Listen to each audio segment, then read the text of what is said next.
Assalamualaikum warahmatullahi wabarakatuh. Selamat sore Bu Azizah, selaku dosen pengampu mata kuliah Sosiologi Peternakan. Perkenalkan, nama saya Adi Abdul Zikri dari kelas B Fakultas Peternakan, Program Studi Peternakan. Di sini saya akan menjelaskan mengenai video sosiologi saya.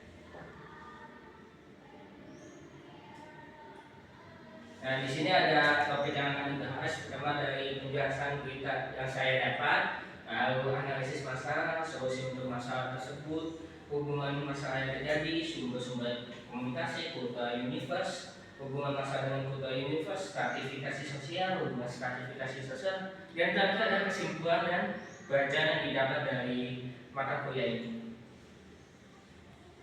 Oke, yang pertama di sini ada masalah yang terjadi. Masalah yang terjadi ini ada di daerah Cengengkeng Kuningan. Kalau kita tahu daerah itu ada dataran gunung tinggi yang dimana pencarian daerah situ ada pengelola pariwisata dan peternak kecil. Yang jadi masalah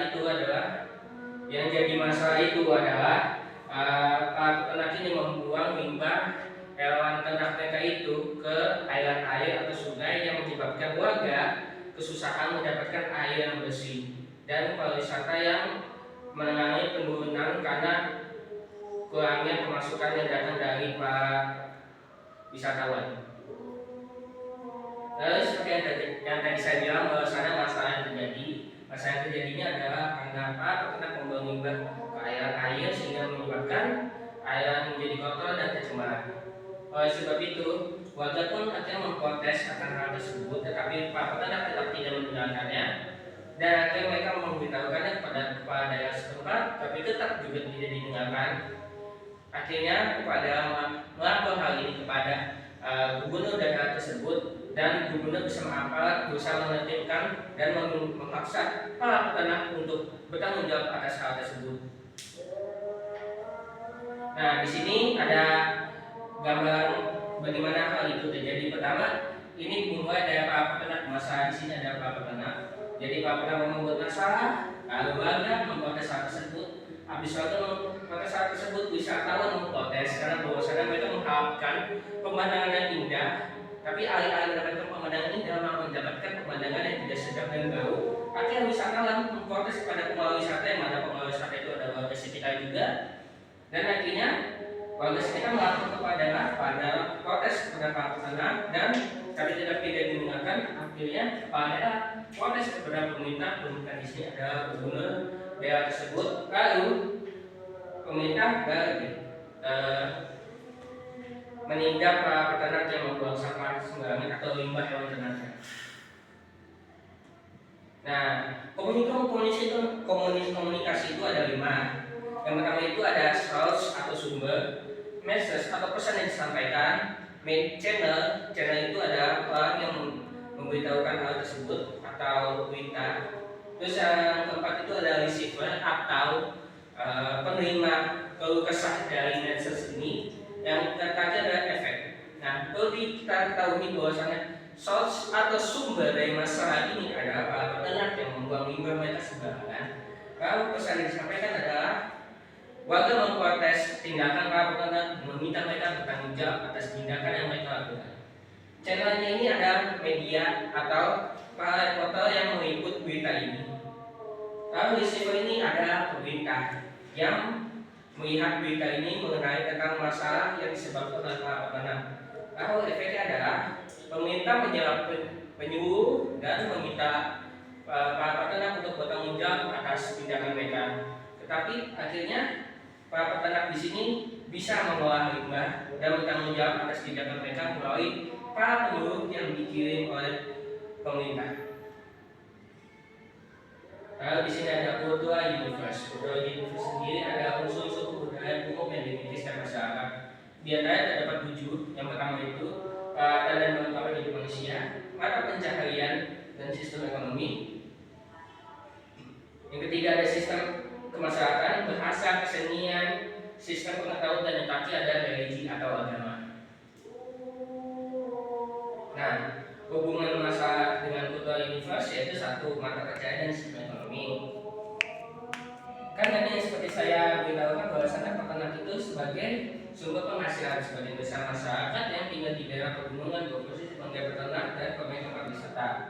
Tetapi sejak para peternak yang tidak mempedulikan kita akan membuang limbah sembarangan, mengumpulkan profit dan mengganggu usaha milik orang lain. Akhirnya terjadilah pertengkaran di antara kedua belah pihak. Nah, sistem pengetahuan.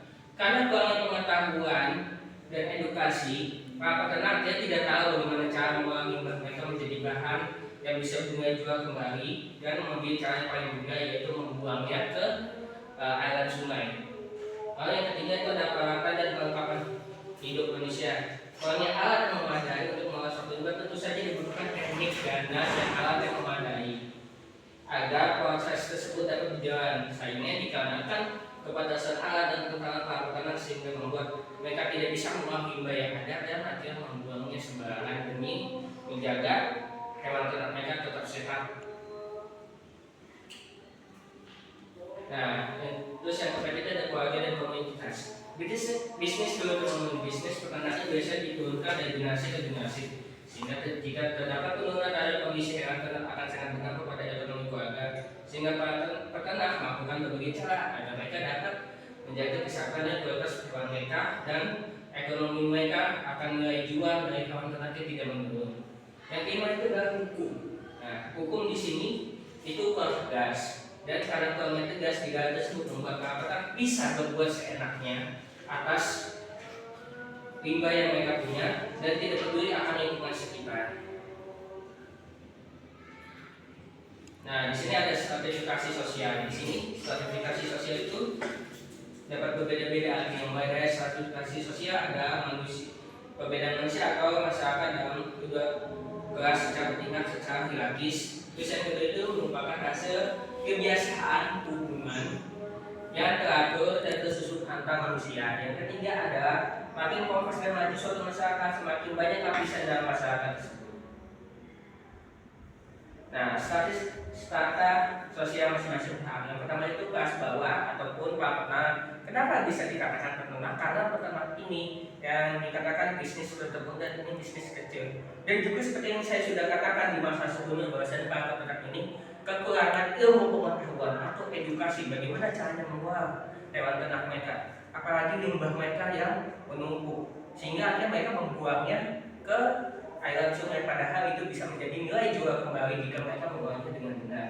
Terus yang kedua adalah kelas menengah, pengolah pariwisata. Kenapa saya bisa katakan itu? Dikarenakan adalah mereka itu cukup pintar untuk memanfaatkan alam sekitar mereka. Dengan memanfaatkan keindahan alam dan sejuknya udara, mereka membuka tempat pariwisata agar para wisatawan bisa menikmati indahnya udara dan pemandangan yang ada.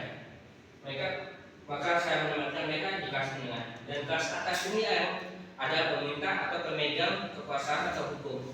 Kenapa saya bisa katakan di situ? Karena pemerintah di sini mengatur jalannya hukum-hukum, norma-norma yang berlaku yang ada, atau undang-undang yang kita pakai sekarang, atau aturan, dan mereka juga bisa memberikan sanksi berat maupun pidana kepada mereka yang melanggar. Nah, status dari para masing-masing. Nah, seperti yang saya bilang tadi, status peternak kecil adalah produsen kuliner, karena kan mereka berfokus pada usaha peternakan yang dimana bidang ini menghasilkan dan produksi daging dan susu yang dihasilkan di hewan ternak itu. Pengelola wisata ada status mereka ada pemilik modal. Kenapa? Karena modal mereka itu datang dari wisatawan yang berkunjung ke daerah mereka.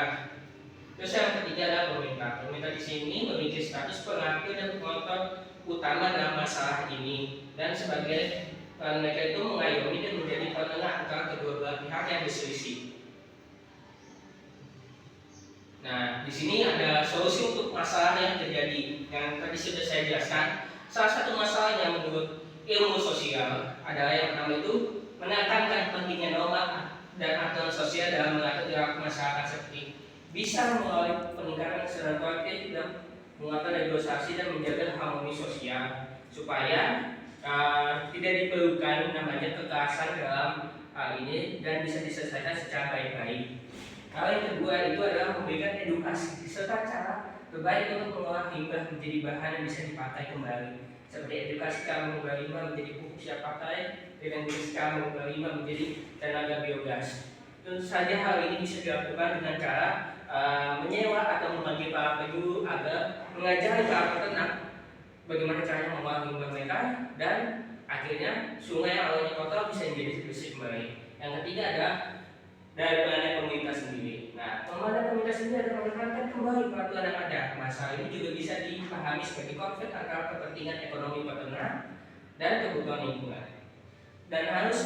Dan warga pun juga harus tegas dan memberikan sanksi kepada oknum yang melanggar hal tersebut, supaya sekiranya jika ada yang melanggar kembali, mereka tuh akan pasti langsung kena pidana, bukan hanya peringatan semata yang dilakukan seperti warga.